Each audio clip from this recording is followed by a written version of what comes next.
Screwtape proposes a toast by C.S. Lewis. The scene is in hell, at the annual dinner of the Tempters Training College for Young Devils.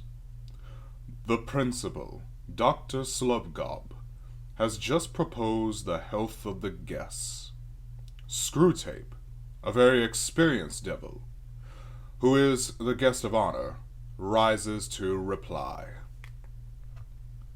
Mr. Principal, Your Eminence, your disgraces, my thorns, shadies, and gentle devils. It is customary on these occasions for the speaker to address himself chiefly to those among you who have just graduated and who will very soon be posted to official tempterships on earth. It is a custom I willingly obey. I well remember with what trepidation I awaited my own first appointment. I hope and believe that each one of you has the same uneasiness tonight. Your career is before you. Hell expects and demands that it should be, as mine was, one of unbroken success. If it is not, you know what awaits you. I have no wish to reduce the wholesome and realistic element of terror, the unremitting anxiety, which must act as the lash and spur to your endeavors. How often you will envy the humans their faculty of sleep. Yet, at the same time, I would wish to put before you a moderately encouraging view of the strategical situation as a whole. Your dreaded principal has included in a speech full of points something like an apology for the banquet which he has set before us. Well, gentle devils, no one blames him. But it would be in vain to deny that the human souls on whose anguish we have been feasting tonight were of pretty poor quality. Not all the most skillful cookery of our tormentors could make them better than insipid. Oh, to get one's teeth again into a Farinata, a Henry VIII, or even a Hitler. There was a real crackling there, something to crunch. A rage, an egotism, a cruelty, only just less robust than our own. It put up a delicious resistance to being devoured. It warmed your innards when you'd got it down. Instead of this, what have we had tonight? There was a municipal authority with Graf sauce. But personally, I could not detect in him the flavor of a really passionate and brutal avarice, such as delighted one of the great tycoons of the last century. Was he not unmistakably a little man, a creature off the petty rake-off, pocketed with a petty joke in private, and denied with the stalest platitudes in his public utterances? A grubby little non-entity who had drifted into corruption, only just realizing that he was corrupt, and chiefly because everyone else did it. Then there was the lukewarm casserole of adulterers. Could you find in it any trace of a truly inflamed, defiant, rebellious, insatiable lust? I couldn't. They all tasted to me like undersexed morons who had blundered or trickled into the wrong beds in automatic response to sexy advertisements, or to make themselves feel modern and emancipated, or to reassure themselves about their virility or their normalcy, or even because they had nothing else to do. Frankly, to me, who have tasted Messalina and Casanova, they were nauseating. The trade unionist stuff with sedition was perhaps a shade better. He had done some real harm. He had not quite unknowingly worked for bloodshed, famine, and the extinction of liberty. Yes, in a way. But what a way! He thought of those ultimate objectives so little. Towing the party line, self-importance, and above all, mere routine were what really dominated his life. But now comes the point. Gastronomically, all this is deplorable. But I hope none of us puts gastronomy first. Is it not, in another and far more serious way, full of hope and promise? Consider first the mere quantity. The quality may be wretched, but we never had souls, of a sort, in more abundance. And then the triumph. We are tempted to say that such souls, or such residual puddles of what was once a soul, are hardly worth damning. Yes, but the enemy, for whatever inscrutable and perverse reason, thought them worth trying to save. Believe me, he did. You youngsters, who have not yet been on active duty, have no idea with what labor, with what delicate skill, each of these miserable creatures was finally captured. The difficulty lay in their very smallness and flabbiness. Here were vermin so muddled in mind, so passively responsive to environment, that it was very hard to raise them to that level of clarity and deliberateness at which mortal sin becomes possible. To raise them just enough, but not that fatal millimeter of too much. For then, of course, all would possibly have been lost. They might have seen. They might have repented. On the other hand, if they had been raised too little, they would very possibly have qualified for limbo, as creatures suitable neither for heaven nor for hell, things that, having failed to make the grade, are allowed to sink into a more or less contented subhumanity forever. In each individual choice of what the enemy would call the wrong turning, such creatures are at first hardly, if at all, in a state of full spiritual responsibility.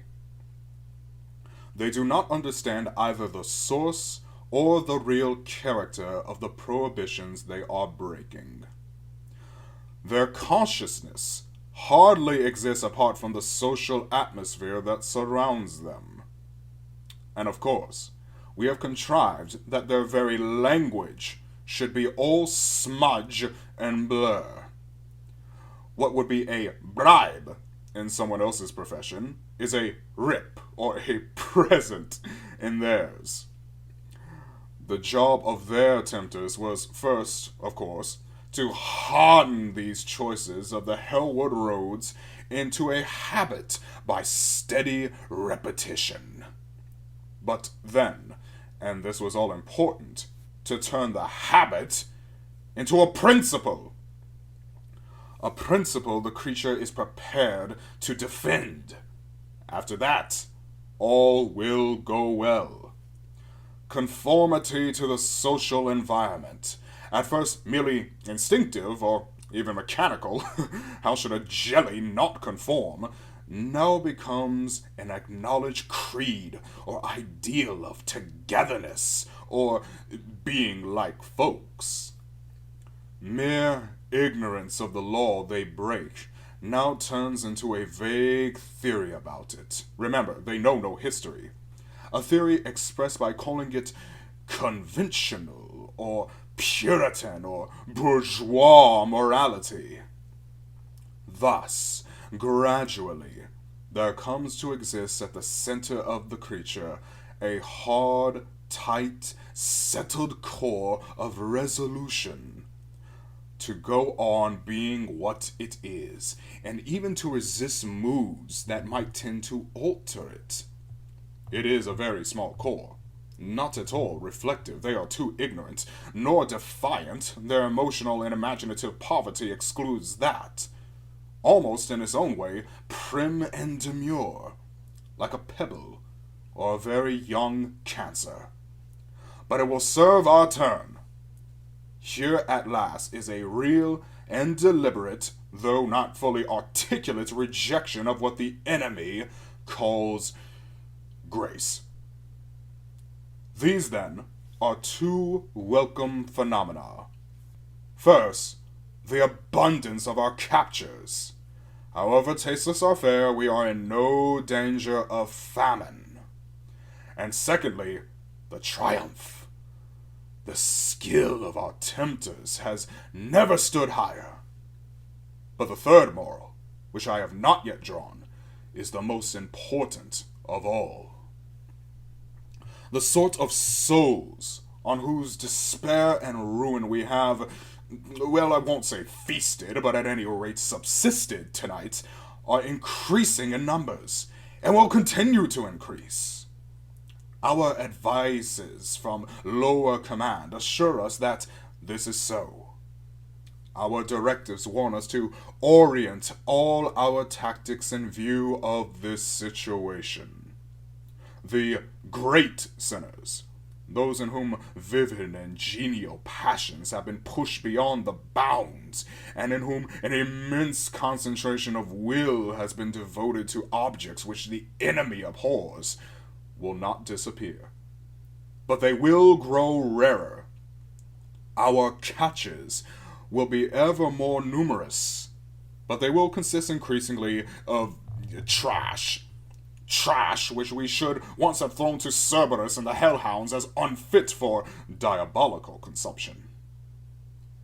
And there are two things I want you to understand about this. First, that however depressing it might seem, it is really a change for the better. And secondly, I would draw your attention to the means by which it has been brought about.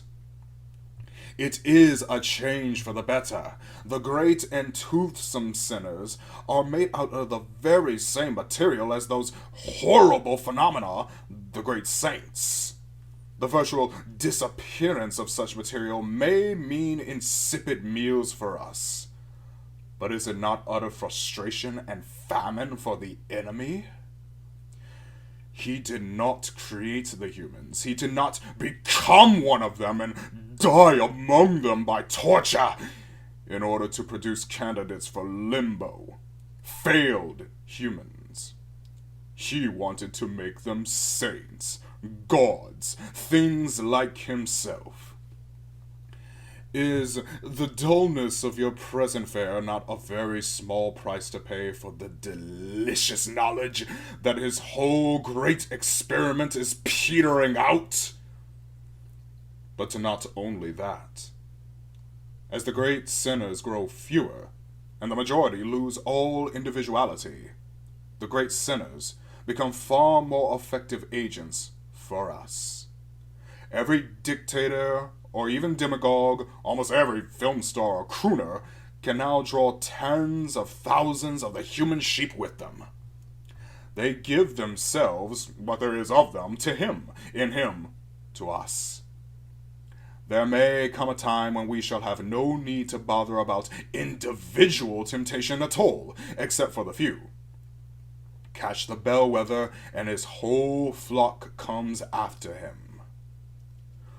But do you realize how we have succeeded in reducing so many of the human race to the level of ciphers? This has not come about by accident. It has been our answer, and a magnificent answer it is, to one of the most serious challenges we have ever had to face. Let me recall to your minds what the human situation was in the latter half of the 19th century, the period at which I ceased to be a practicing tempter and was rewarded with an administrative post. The great movement toward liberty and equality among men had by then borne solid fruits and grown mature. Slavery had been abolished. The American War of Independence had been won. The French Revolution has succeeded. In that movement, there had originally been many elements which were in our favor. Much atheism, much anti-clericalism, much envy and thirst for revenge. Even some rather absurd attempts to revive paganism were mixed in it. It was not easy to determine what our own attitude should be. On the one hand, it was a bitter blow to us. It still is, that any sort of men who had been hungry should be fed, or any who had long worn chains should have them struck off. But on the other hand, there was in the movement so much rejection of faith, so much materialism, secularism, and hatred, that we felt we were bound to encourage it.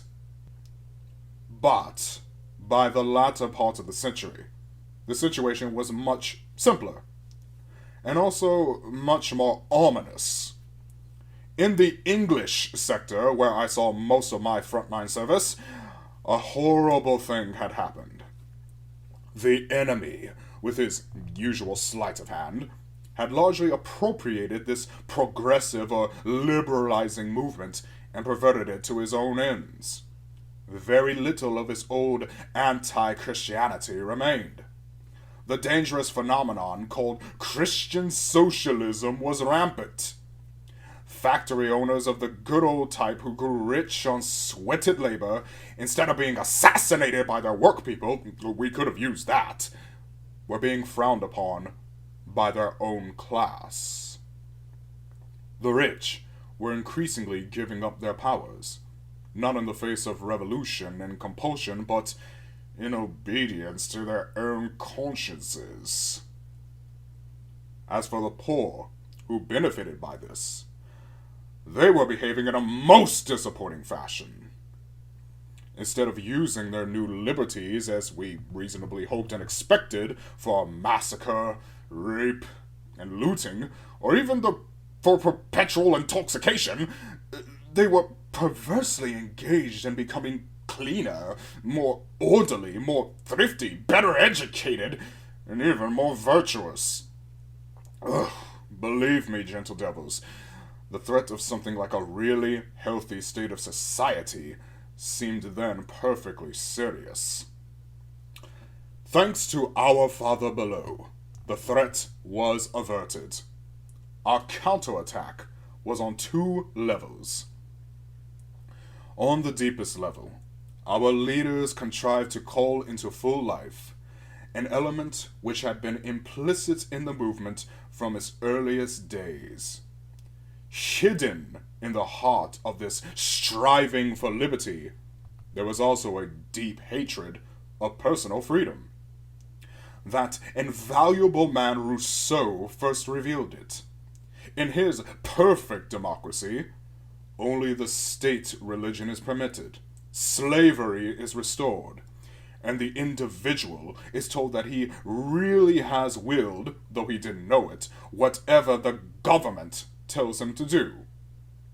From that starting point via Hegel, another indispensable propagandist on our side, we easily contrived both the Nazi and the communist state.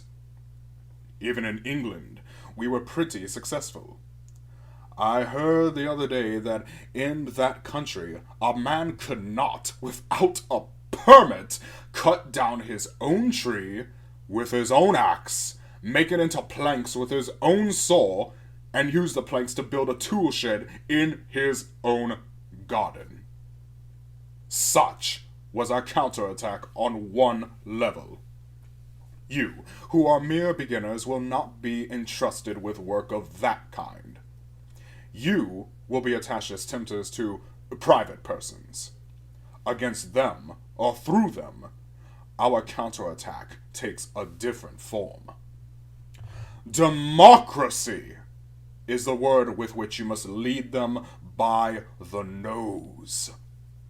The good work which our philological experts have already done in the corruption of human language makes it unnecessary to warn you that they should never be allowed to give this word a clear and definable meaning. They won't. It will never occur to them that democracy is properly the name of a political system, even a system of voting, and that this has only the most remote and tenuous connection with what you are trying to sell them. Nor, of course, must they ever be allowed to raise Aristotle's question whether democratic behavior means the behavior that democracies like, or the behavior that will preserve a democracy. For if they did, it could hardly fail to occur to them that these need not be the same. You are to use the word purely as an incantation. If you like, purely for its selling power. It is a name they venerate. And of course, it is connected with the political ideal that men should be equally treated. You then make a stealthy transition in their minds from this political ideal to a factual belief that all men are equal, especially the man you are working on. As a result, you can use the word democracy to sanction in his thought the most degrading and also the least enjoyable of human feelings. You can get him to practice, not only without shame, but with a positive glow of self-approval, conduct which, if undefended by that magic word, would be universally derided. The feeling, I mean, is, of course, that which prompts a man to say, "I'm as good as you." The first and most obvious advantage is that you thus induce him to enthrone at the center of his life a good, solid, resounding lie. I don't mean merely that his statement is false in fact, that he is no more equal to everyone he meets in kindness, honesty, and good sense than in height or waist measurement. I mean that he does not believe it himself. No man who says, "I'm as good as you," believes it. He would not say it if he did. The Saint Bernard never says it to the toy dog, nor the scholar to the dunce, nor the employable to the bum, nor the pretty woman to the plain. The claim to equality outside the strictly political field is made only by those who feel themselves to be in some way inferior. What it expresses is precisely the itching, smarting, writhing awareness of an inferiority which the patient refuses to accept, and therefore resents. Yes, and therefore resents every kind of superiority in others, denigrates it, wishes its annihilation. Presently, he suspects every mere difference of being a claim to superiority. No one must be different from himself in voice, clothes, manners, recreations, choice of food. Here is someone who speaks English rather more clearly and euphoniously than I. It must be a vile, upstage, la-di-da affectation. Here's a fellow who says he doesn't like hot dogs. Thinks himself too good for them, no doubt. Here's a man who hasn't turned on the jukebox. He's one of those goddamned highbrows, and he's doing it to show off. If they were honest to God, all right Joes, they'd be like me. They've no business to be different. It's undemocratic. Now, This useful phenomenon is in itself by no means new. Under the name of envy, it has been known to humans for thousands of years, but hitherto, they always regarded it as the most odious and also the most comical of vices. Those who were aware of feeling it felt it with shame. Those who were not gave it no quarter in others. The delightful novelty of the present situation is that you can sanction it, make it respectable, and even laudable by the incantatory use of the word democratic. Under the influence of this incantation, those who are in any or every way inferior can labor more wholeheartedly and successfully than ever before to pull down everyone else to their own level. But that is not all. Under the same influence, those who come or could come nearer to a full humanity actually draw back from fear of being undemocratic. I am credibly informed that young humans now sometimes suppress an incipient taste for classical music or good literature because it might prevent their being like folks. That people who would really wish to be, and are offered the grace which would enable them to be honest, chaste, or temperate, refuse it. To accept might make them different, might offend against the way of life, might take them out of togetherness, impair their integration with the group. They might, horror of horrors, become individuals. All is summed up in the prayer which a young female human is said to have uttered recently. Oh God, make me a normal 20th century girl. Thanks to our labors, this will mean increasingly, make me a minx, a moron, and a parasite. Meanwhile, as a delightful byproduct, the few, fewer every day, who will not be made normal or regular and like folks and integrated, increasingly become in reality the prigs and cranks which the rabble would in any case have believed them to be. For suspicion often creates what it expects. Since, whatever I do, the neighbors are going to think me a witch or a communist agent, I might as well be hanged for a sheep as a lamb and become one in reality.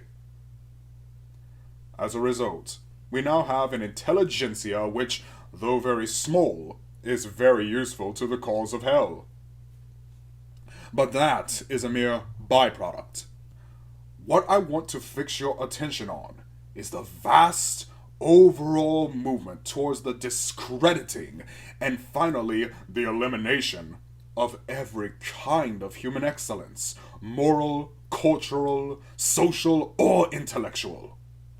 And is it not pretty to notice how democracy, in the incantatory sense, is now doing for us the work that was once done by the most ancient dictatorships, and by the same methods?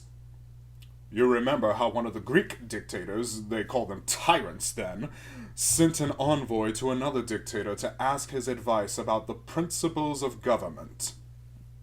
The second dictator led the envoy into a field of grain, and there, he snicked off with his cane the top of every stalk that rose an inch or so above the general level.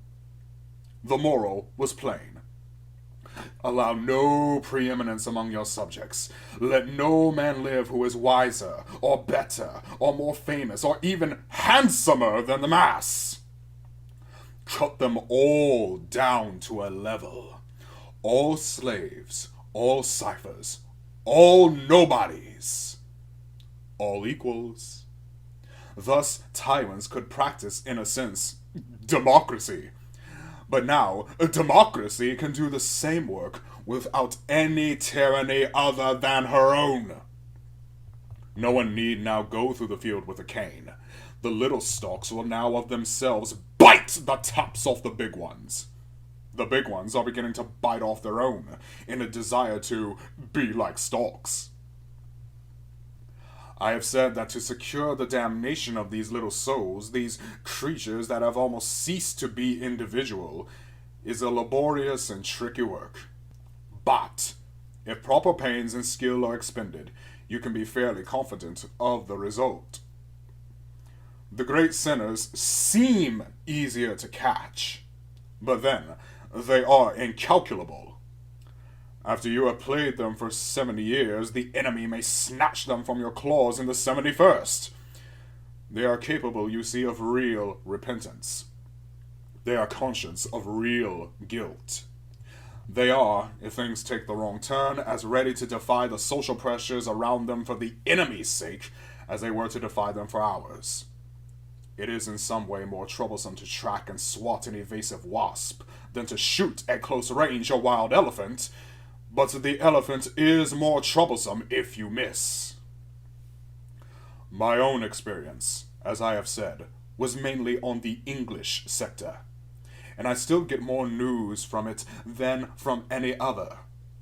It may be said that what I am now going to say will not apply so fully to the sectors in which some of you may be operating, but you can make the necessary adjustments when you get there. Some application it will almost certainly have. If it has too little, you must labor to make the country you are dealing with more like what England already is. In that promising land, the spirit of "I'm as good as you" has already begun something more than a generally social influence. It begins to work itself into their educational system. How far its operations there have gone at the present moment, I should not like to say with certainty. Nor does it matter.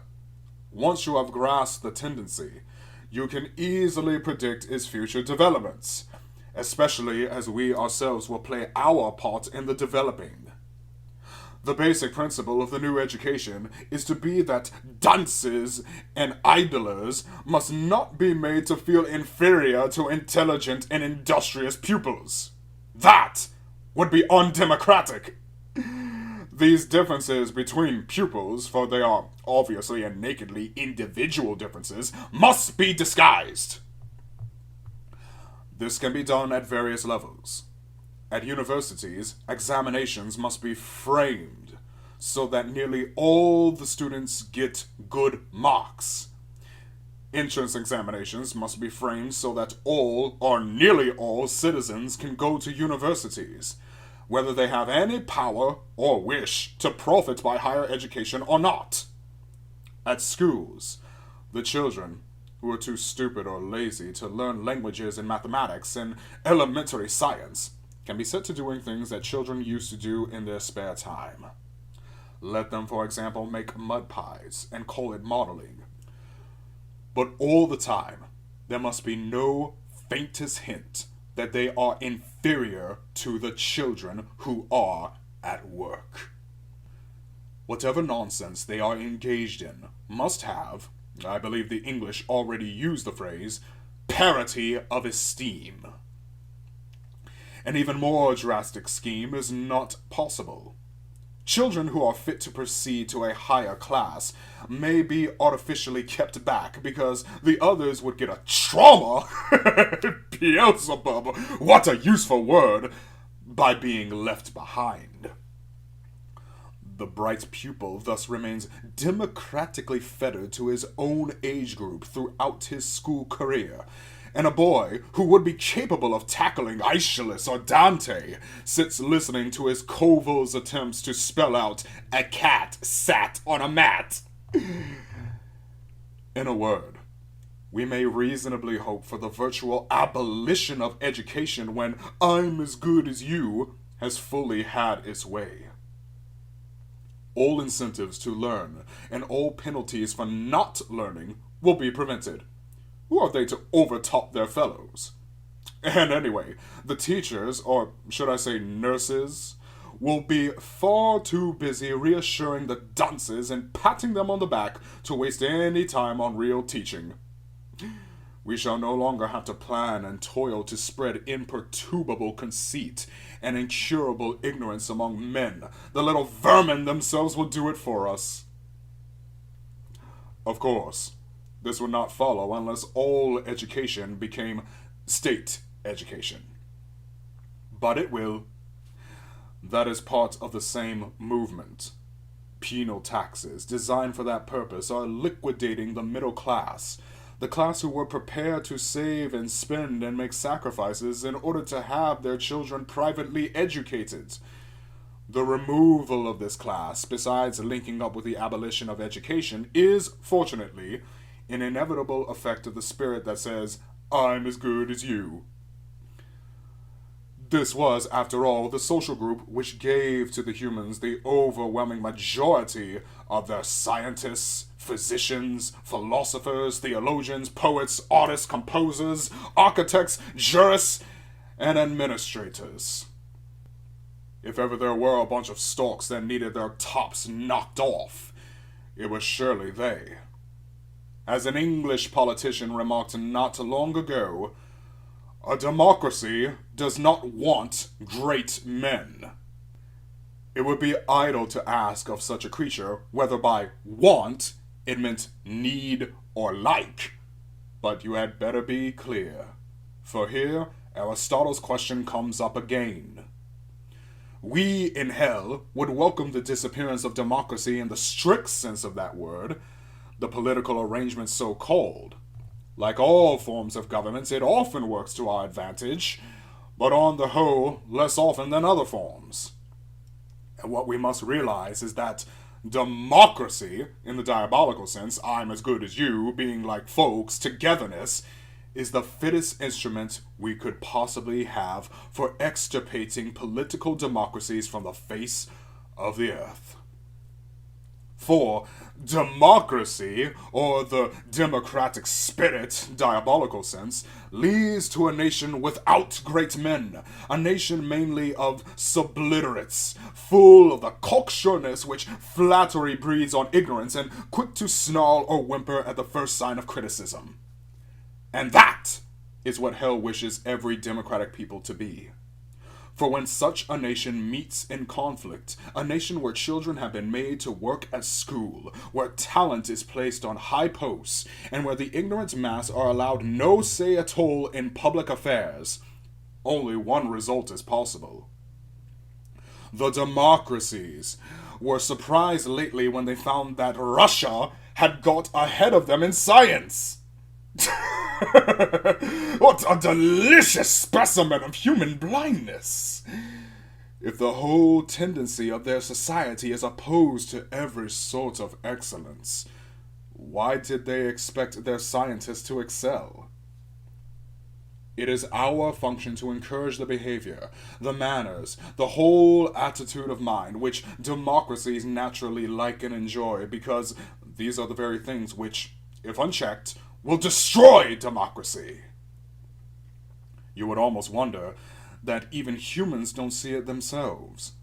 For even if they don't read Aristotle, that would be undemocratic.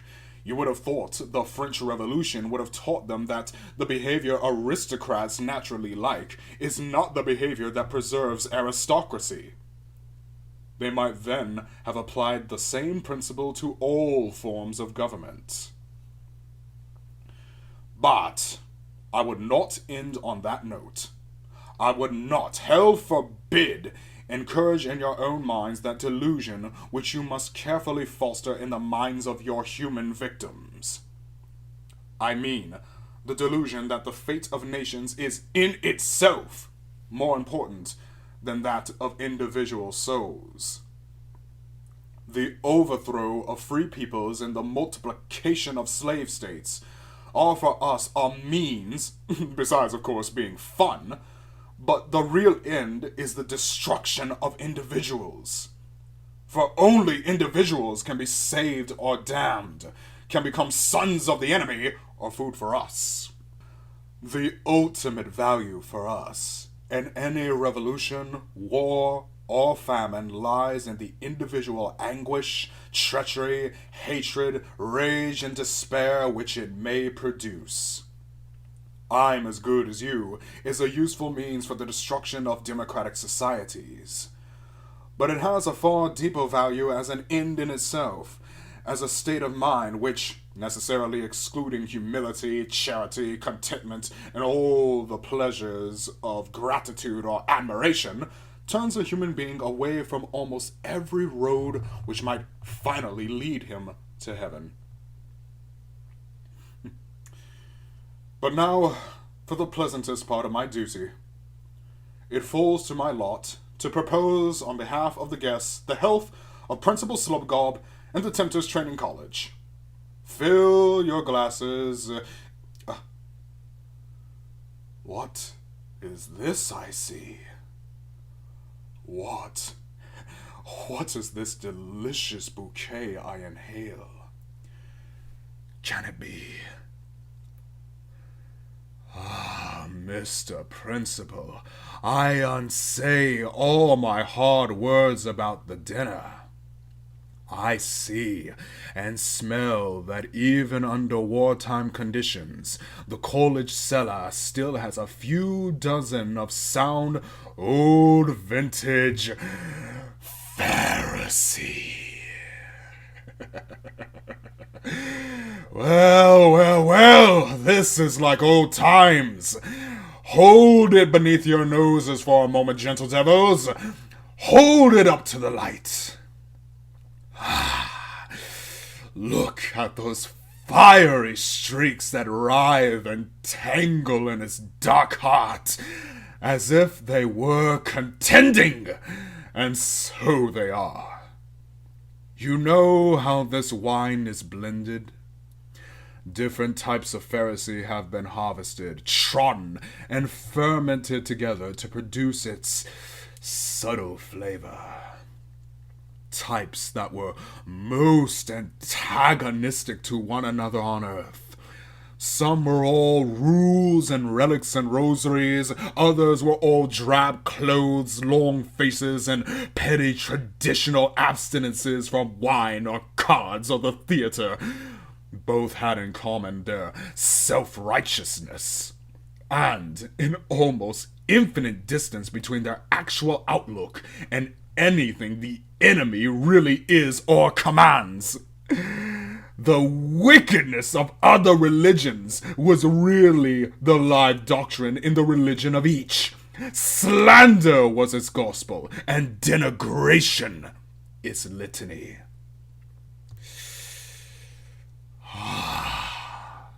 How they hated each other up where the sun shone! How much more they hate each other now that they are forever conjoined but not reconciled. Their astonishment, their resentment at the combination, the festering of their eternally impenitent spite, passing into our spiritual digestion, will work like fire. Dark fire.